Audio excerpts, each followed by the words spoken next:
Bonjour. La mi-septembre, j'étais en Charente-Maritime et j'en ai profité pour descendre un peu plus bas. J'ai franchi la Gironde avec le bac de Blaye. Et puis j'ai fait un petit tour en Médoc avec le matin une visite à Château-la-Lagune et l'après-midi Château-les-Ormes-Sorbais, tout au nord, en appellation Médoc.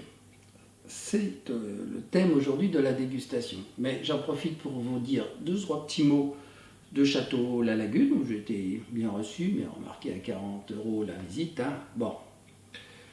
J'y étais il y a très très longtemps, il n'y avait pas tous les bâtiments modernes qu'a fait construire Caroline Frey, naturellement. J'ai quand même reconnu la Chartreuse, le bâtiment historique qui est juste à côté.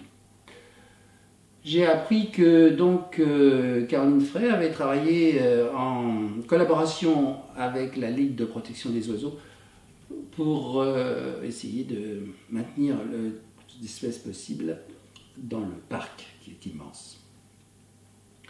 J'ai goûté la Lagune 2015 et le Moulin de la Lagune 2017. Et j'ai eu deux belles surprises parce que 2015, tout au moins la Lagune, est un vin très structuré, corsé, qu'il faut attendre. C'est sans aucun doute une belle réussite dans ce millésime qui commence à peine à s'ouvrir dans les crus classés. Quant au Moulin de la Lagune 2017, avec une nouvelle étiquette, qui s'appelle d'ailleurs Moulin du Château de la Lagune et non plus Moulin de la Lagune, ce qui me donne à penser qu'ils ont voulu marquer la limite exacte et qu'il s'agit réellement du second vin de la Lagune. Ça, j'en sais trop rien. Et donc, même ce 2017, qui est un millésime léger qu'il va falloir suivre, parce qu'à mon avis, il présente d'excellents rapports qualité-prix dans les châteaux de haut niveau. Et donc, même ce deuxième vin était très plaisant et prometteur. On m'a expliqué aussi que Caroline Frey essayait de gommer, en quelque sorte, les cours entre millésimes intermédiaires et grands millésimes pour fidéliser sa clientèle. Je suppose que c'est la vérité, mais il faut bien comprendre, on vend le vin au négoce, et le négoce, après, fixe les prix qui lui conviennent en fonction de l'offre et la demande. Donc, sa position initiale, on ne la retrouve pas forcément à l'arrivée vis-à-vis du consommateur. Ceci étant, elle a le mérite de faire ça, ce qui sous-entend qu'elle pourrait les vendre un peu plus cher dans les grandes années. Mais vu l'empire Frey, hein, avec tous les vignobles qu'ils possèdent en France et ailleurs, ils peuvent se le permettre. Ceci étant, tout le mérite lui revient parce qu'elle ne serait pas obligée de faire ça.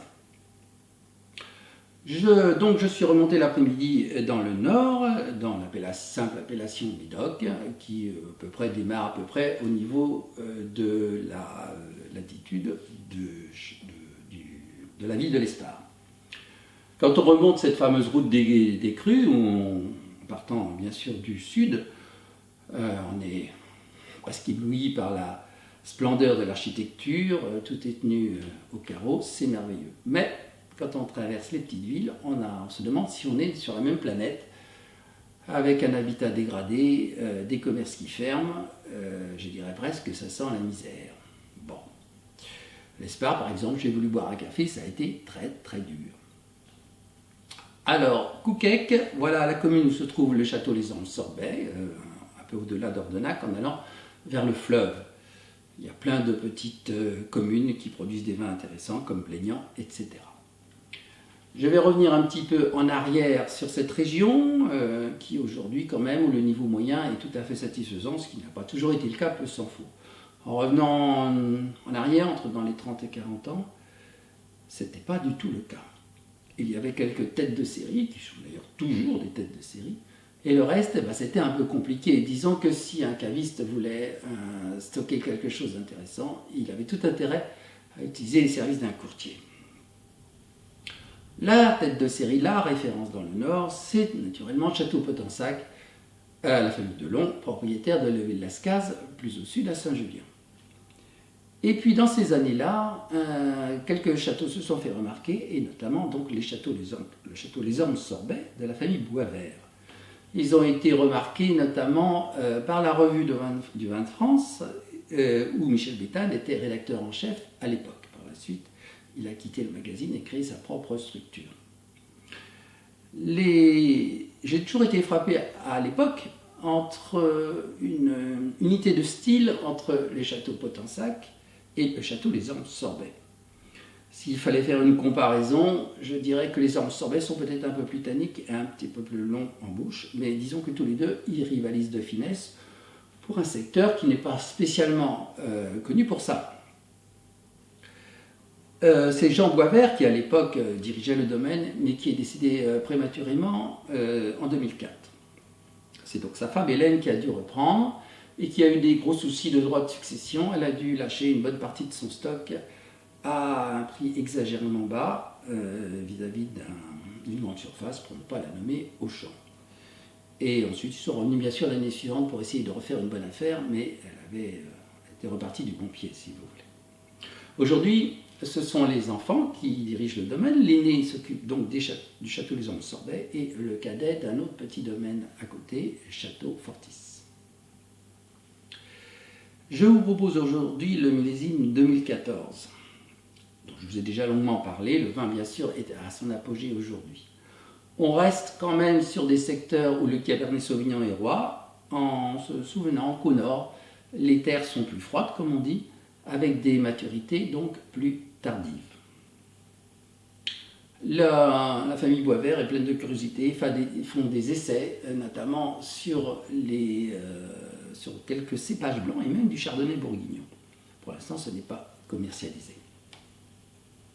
Nous allons donc goûter ce château Les Ormes-Sorbet. C'est une propriété qui représente environ une vingtaine d'hectares à peine, alors que Potensac, c'est 80. La particularité commerciale du château, c'est qu'ils ne vendent qu'aux particuliers, aux cavistes et aux CHR, café, hôtel, restaurant, et donc ils ne vendent pas au négoce bordelais. Et ça, c'est assez difficile de se passer du négoce bordelais à cause de leur force de vente, si vous voulez, leur capacité à vendre dans le monde entier les vins de Bordeaux. Et c'est donc un travail de longue haleine. C'est pour ça d'ailleurs qu'il est assez difficile à trouver ce vin sur Internet ou ailleurs. Donc nous allons donc goûter ce vin qui doit être à son apogée.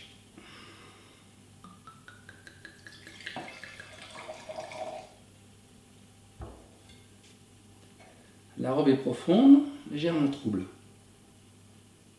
Tuilé sans trop, ni très frais, de réglisse et de framboise. J'ai le nez intense.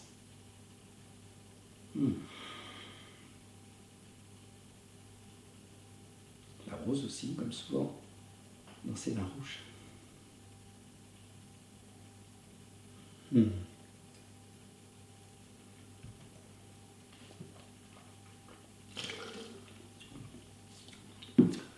Le vin est plein, bien concentré, une bonne longueur. Ce serait vraiment intéressant de les goûter en aveugle avec le Potensac. Il y a bien sûr d'autres châteaux du secteur qui sont très intéressants, comme la Tour de Bie, Patache d'Eau, et puis un château qui vient d'être repris plus au nord, à Saint-Isan, le château Muden, qui a eu son heure de gloire, entre guillemets, lorsque les propriétaires Gilbey, ce sont des Anglais, qui d'ailleurs faisaient du whisky, et qui ont longtemps tenu le domaine. C'était à l'époque du moins des vins pas très fins, mais la particularité, c'est qu'ils vendaient un vin blanc de Sauvignon, et à l'époque, ils étaient bien les seuls en Médoc. Et ce vin blanc date d'une époque très reculée, puisqu'il a été planté au départ à la fin du 19e siècle. Donc il vient d'être pris, ce sera intéressant à suivre. Donc au niveau des cours, les Ormes-Sorbet ne dépassent pas vraiment 20 €, ce qui est des cours élevés pour le secteur, mais en revanche, quand on a goûté, c'est plus du tout le cas. Donc finalement, il n'y a que Potensac qui est un peu plus cher, disons en moyenne 25 €, ça dépend bien sûr des millésimes. Ces vins du Nord ont toujours resté un petit peu dans l'ombre du Sud, forcément, puisque, si vous voulez, les crus classés sont tout au Sud. Mais ce sont des vins qui ont un très bon rapport qualité-prix, à deux niveaux, d'ailleurs, par rapport déjà à la production dans le Bordelais, et aussi vis-à-vis de l'ensemble du pays, parce qu'il y a beaucoup trop de vins qui sont à 20 € et plus, et qui ne les méritent absolument pas. Voilà, à bientôt.